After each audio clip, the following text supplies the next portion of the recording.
On est toujours dans un environnement hyper enrichissant et je suis super content de partager cette vidéo avec vous. En point numéro 6, j'ai envie de vous parler de cette marque New Era. Et vous allez voir à quel point elle peut être inspirante sur un concept très particulier. New Era, en fait, c'est l'histoire de deux jeunes Allemands dans les années 20 qui ont une passion pour la chapellerie. Et clairement, ils ont un talent pour ça. De par leur qualité, l'authenticité, la singularité des produits, très rapidement, ils se font un nom incontournable dans ce milieu de la chapellerie qui, à l'époque, n'est pas trop concurrentiel. Mais force est de constater, les années passant, à l'approche des années 40, la situation devient complexe.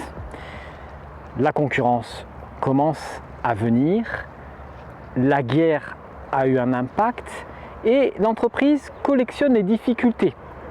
Tant et si bien que petit à petit, elle tombe vraiment dans un marasme qui va durer de nombreuses années. De grosses difficultés, des licenciements, des grosses pertes de chiffre d'affaires. Jusqu'à un moment donné où l'un des fondateurs a un jour une idée d'aller voir un match de baseball et en observant ses joueurs, en voyant le vrai besoin de se protéger de la lumière rasante pour avoir la meilleure finesse possible pour attraper la balle, il se dit mais il faut que j'invente un produit. Et c'est là qu'il lui vient l'idée de créer un modèle qui va devenir iconique, la 59-50. Une casquette clairement typée pour la pratique du baseball avec une visière très spécifique. Très rapidement, cette casquette va faire l'unanimité dans l'ensemble de la ligue de baseball américaine. Et au-delà de ce premier succès, le succès va s'étendre mondialement et aujourd'hui, tout le monde connaît la marque New Era et on est tous d'accord pour dire que le succès est planétaire.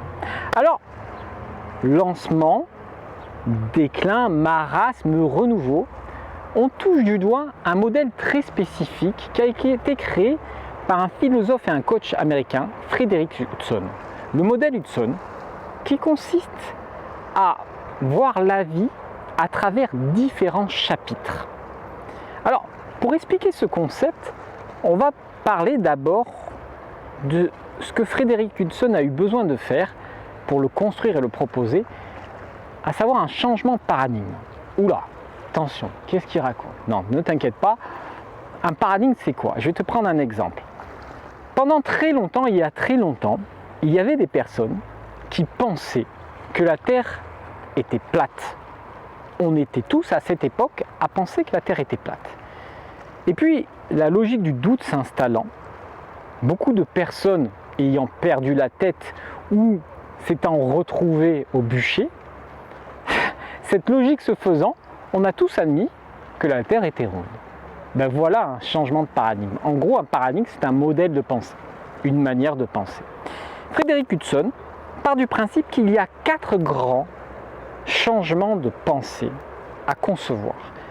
La première des choses, c'est qu'avant, nous pensions que nos vies étaient dans une progression linéaire. Aujourd'hui, nos vies sont clairement faites de chapitres et de transitions. Nous avons des vies cycliques. Avant, nous construisions dans la constance, petit pas par petit pas, dans l'espoir de pouvoir acquérir l'augmentation de poste, la rémunération supplémentaire, ainsi de suite. Dans nos vies, tout était petit par petit. Aujourd'hui, la seule chose que l'on sait, c'est qu'on est dans l'impermanence. On est dans le changement permanent. Avant, on était convaincu que c'était de l'extérieur vers l'intérieur.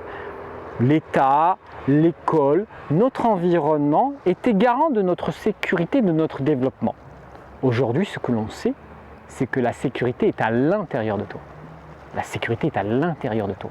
Et tu œuvres de l'intérieur vers l'extérieur. Enfin, avant, on était convaincu que nous n'apprenions que pendant nos années d'école. Et aujourd'hui, tu le sais mieux que quiconque, on apprend toute notre vie. Alors voilà cette base de réflexion qui a amené à cette théorie du lancement, déclin, marasme, ressources, que quelque part on peut retrouver dans tous les chapitres et dans tous les moments de notre vie. à l'échelle personnelle, à l'échelle professionnelle, à l'échelle familiale, parfois même à l'échelle journalière, suivant des événements précis. Clairement, le lancement, c'est quoi? Tu es en phase héroïque, tu es en énergie haute, tu es inspiré, tu es en phase de conquête, tu es en phase de construction. Quand vient le déclin, tu commences à t'irriter, tu commences à être dans une phase nerveuse. C'est une phase de désynchronisation. Excuse-moi. Et là, tu vas avoir des doutes, tu vas avoir des questionnements. Le marasme. Alors le marasme, là, c'est la phase d'intériorisation. On est face à soi-même, face à un questionnement profond, face à tout ce qui nous compose. On est dans l'introspection. Et puis vient le renouveau, le déclic, l'idée. Et là, on a de nouveau cette phase de passion, de sérénité, de remise en mouvement, de récupération de cette énergie. Alors pourquoi je t'ai exprimé cet exemple? Parce que il est très important que tu saches dans quel état du modèle Edson tu te trouves. Il est très important pour pouvoir construire ton projet que tu puisses identifier dans quelle étape tu te situes afin de produire les bonnes mécaniques et avoir le bon accompagnement nécessaire pour continuer d'avancer. Alors, clairement, où en es-tu aujourd'hui?